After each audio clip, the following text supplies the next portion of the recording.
uko ureba niki cyangiza cyangwa se niki nizihe mbogamizi abanyarwanda kare tujye kukibangamira abanyarwanda n'abanyarwandakazi kare muri hamwe n'urubyiruko icyo babangamira muri Uganda niki ni kibangiza ya cyane ikintu nabanzi nkanjye gisa nkaho cyangiza urubyiruko rwavuye mu Rwanda rukazi ntasi cyangwa abana bavukiye naha bavuga ururimi rw'ikinyarwanda mu gihugu cya Uganda.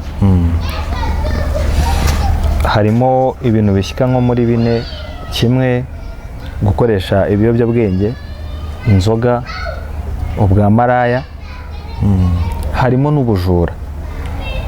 Uko niko kuri nge nabanze nsobanukiwe neza.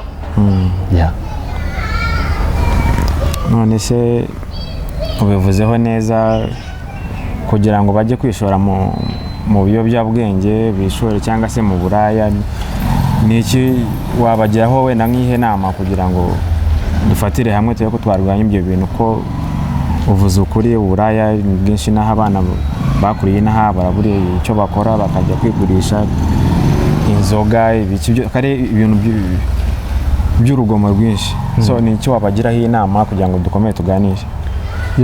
Inama nabagira na cyane namwe babyeyi mutureba, please ndabasabye mugerageze mujye mu comment namwe mudufashe mugere ku nama abavandimwe bacu, bashiki bacu, inshuti zacu, mujye aho hasi rwose namwe mubashe kuba mwakomentinga yanjye nkanjye inama nshobora kubagira.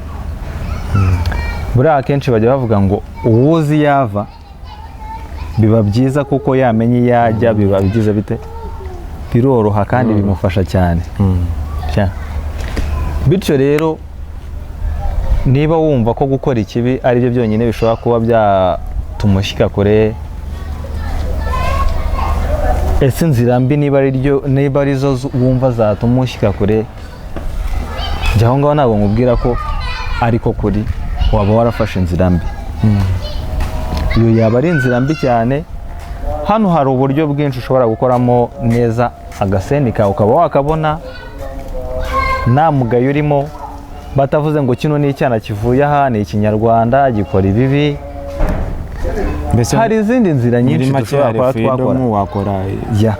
Hari ibindi bintu byinshi dushobora kuba twakora tukanyura mu nzira nziza ukabona isano ukiyubaka ku buryo niyo duturuka se cyangwa iyo dukomoka dushobora kuharema neza.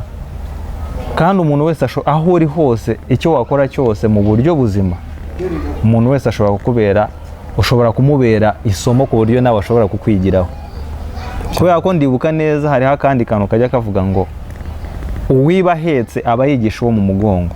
Bivuze ngo niba ibintu ukora saha iyi ngiyi bitagushimishije se cyangwa atari byiza, bivuze ngo umwana uzabyara uzagukomokaho ashobora gukora ibintu bibi nk'ibyo ngibyo.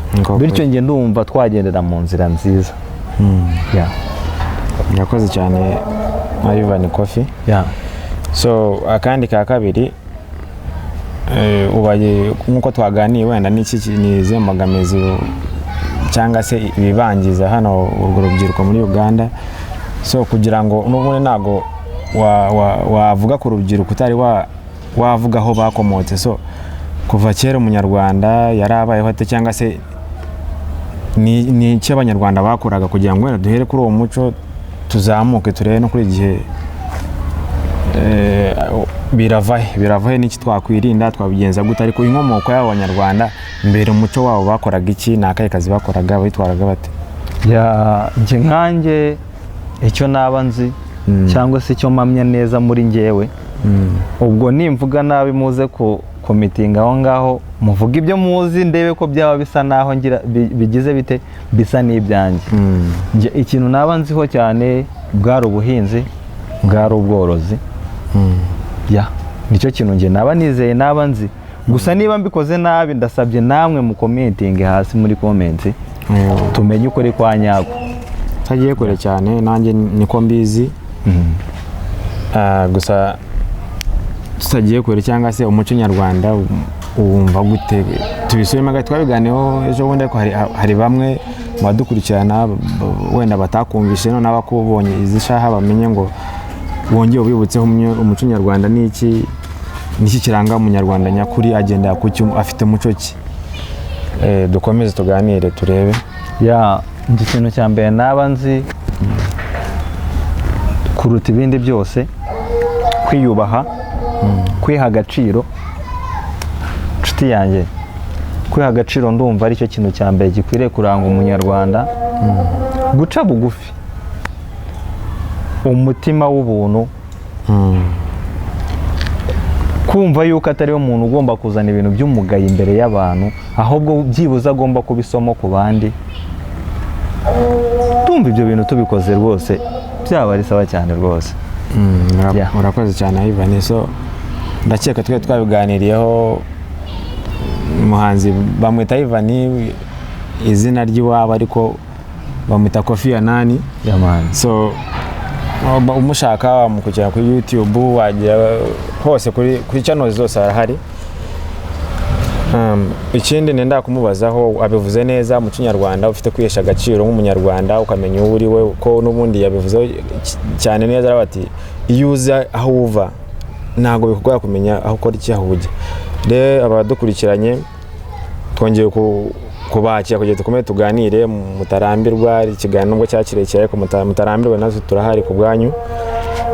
Ikindi Ivan nenda kubaza Koffi, ubona niki gitera abasore muri Uganda hangaha abanyarwanda kibatera gutinda gushaka? Ni ukubera ubushobozi, ni ukubera iki, ni ukugira ngo benjoyinge? Just tubwire nk'uko ubyumva, usobanure n'abari aho ngaho.